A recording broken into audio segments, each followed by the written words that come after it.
In this video you will learn why this comment and this cup of coffee cost us both 2 weeks of our time, and you will also see a lot of fails and crashes and hopefully a well-made Italian coffee. Stick around until the end to find out how to get your hands on this robot. So the first part was to mount this pneumatic gripper to joint 6 of the robot to grab the various accessories of the espresso machine. To accomplish this, we designed specific tool holders for all the items. Woran lag's? Der ist hängen geblieben. To make a coffee, we basically have to teach a variety of positions to the robot and then order these positions carefully to get a working macro. The main problems are the tool holders, and also this wooden desk is not really suited for precision robotics applications, so we had to reteach a lot of positions.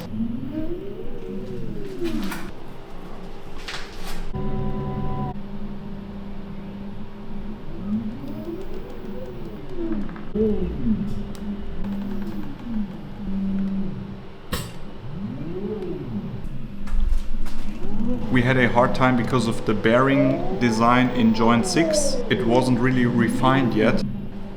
Before we fix this real quick, you can see all the fails that we recorded right here, and they are quite painfully to watch.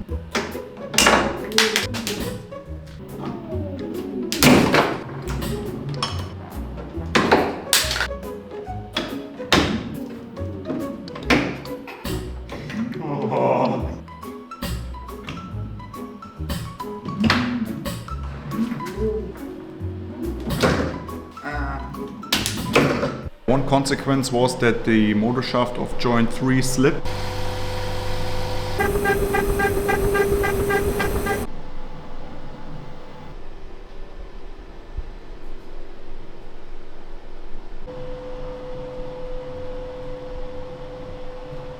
Here you can see the bearing design of joint 6, which again uses a bike bearing and another needle bearing.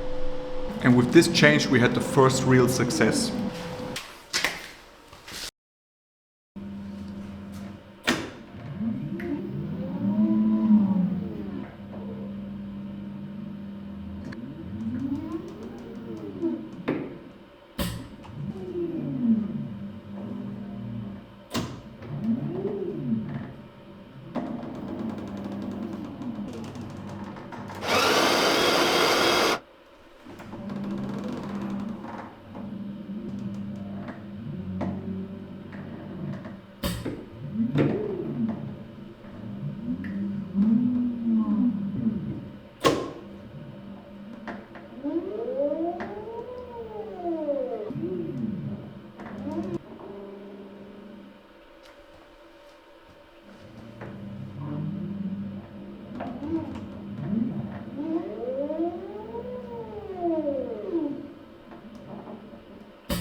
And trust me, we were so happy at this point that we decided to never make coffee again.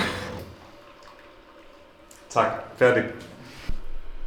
Alright guys, thank you so much for all the positive feedback in the comments. Now, we decided to name this robot Tiro, and as promised we want to launch it as a developer kit so you can have one for yourself. Therefore, we set up a simple landing page where you can type in your email to show us your interest in a Tiro for yourself. So we were very honest with you. You have seen all the effort that goes into Tiro, and now you can decide for yourself if this grabbed your attention. So other than that, I would be very happy to see you in the next video. We have a lot more to come about the CNC and also CNC tending with Tiro.